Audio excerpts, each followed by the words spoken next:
मजहर अब्बास साहब, बेनज़ीर और भट्टी साहब ने जिस तरह से गुफ्तगू की, मिसालें दी, दोनों ने डिक्टेटर्स की मिसालें दी और उनके दौरे हुकूमत की बात की। क्या जो वज़ीर आज़म इमरान खान बात कर रहे हैं, क्या ये वाकई ये जो पूरा इशू है ये जमहूरियत वर्सेस आमरीत है, या फिर जो पॉलिटिकल लीडरान हैं, जो जमहूरी मुंतखब होके आते हैं हमारे लीडरान, अगर उनको ज़्यादा वक्त मिले तो लॉन्ग टर्म प्लानिंग से मामला बेहतर हो सकते हैं?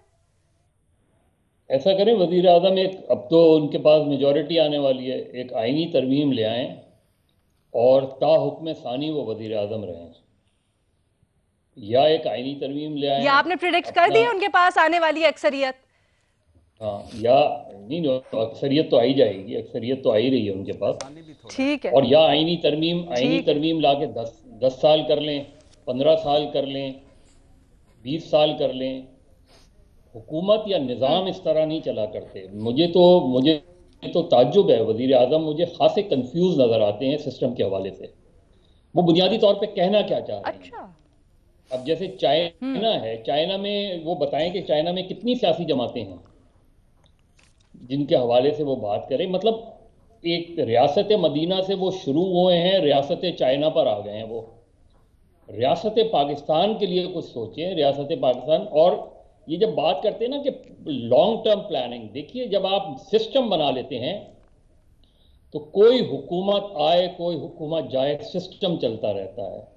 लेकिन जब सिस्टम डिस्टर्ब होता है तो होता क्या है, आप उठा लें। अब मैं भट्टी साहब से कहूँगा कि अयूब खान से पहले के पीरियड में वो दो निज़ाम, जो जो दो कवानीन लाए गए थे, उनको ज़रूर देखें कि जिसके तहत पाकिस्तान में सियासी ग्रोथ को रोका गया था।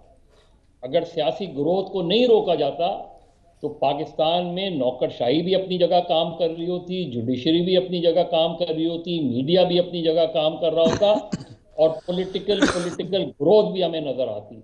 लेकिन चूंकि हर मर्तबा आप जब रुकावटें डालेंगे कि 5 साल की जमहूरियत और 11 साल की आमरीत, फिर 2.5 साल की जमहूरियत और 9 साल की आमरीत, यानी इस तरह जब आप पाकिस्तान को चलाएंगे तो जाहिर है आप कोई भी निज़ाम ले आएं, आप चीन का निज़ाम ले आएं, आप रूस का निज़ाम ले आएं, आप कोई भी सिस्टम लाएं, नहीं चल सकेगा। इसलिए कि सिस्टम को चलने नहीं दिया गया इस मुल्क में 73 सालों में। हम्म। हमेशा हमेशा तोड़ा गया आइन। आप सोचें कि 25 साल में हमने बंगालियों का बोझ उतार दिया, और बाकी सालों में आपने क्या किया इस मुल्क के साथ ये सामने है। उसमें किसी एक को जिम्मेदार कहना, किसी एक सिस्टम को, ये डेमोक्रेसी दूसरी जगह क्यों कामयाब है। हमारी बदकिस्मती ये है हम्म। कि हमें तो अच्छे आमिर भी नहीं मिले, हमें तो अच्छे अथॉरिटेरियन सर, आपने रूलर्स भी नहीं निशानदेही मिले। बिल्कुल सही की है। आप बिल्कुल सही निशानदेही करें। जो सिस्टमैटिक चेंजेस की निशानदेही है ना, इसी के ऊपर ये लोग हुकूमत रिबटल देती है कि जी जनाब, सिस्टम में इतनी सराहियत कर चुकी है बुराई कि अब उसको ठीक होने के लिए टाइम लगेगा। इसका नहीं, अब क्या आप किया ऐसा जाए? करें ना, वो तो हसन निसार साहब कहते हैं, लेकिन दूसरे सवाल का हमने कभी उनसे जवाब नहीं लिया। डाल दें पूरे निज़ाम को तेजाब में, नहला दें। हैं, तीन तीन हम्म। शिफ्टों में आप लगा दें, फांसी घाट को 3 शिफ्टों में लगा दें, फिर क्या क्या करेंगे। और इस निज़ाम को तेजाब में डालने वाला कौन होगा, और 3 शिफ्टों में करवाने वाले कौन लोग होंगे। तो कोई अपने अंदर कोई क्लैरिटी आनी चाहिए ना, कि आप कहते हैं कि ये सिस्टम खराब है, ये सिस्टम बेहतर है। हम्म। उस सिस्टम को हम्म। आप चलने, किसी सिस्टम को जिसे आप बेहतर समझते हैं, खुदा के लिए चलने दें।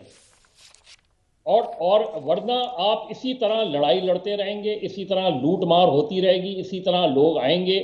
जो जो लूटने वाले आते हैं उनको जो हम्म। हटाते हैं वो लूटना शुरू कर देते हैं, फिर लूटने वालों के साथ मिलकर लूटना शुरू कर देते हैं।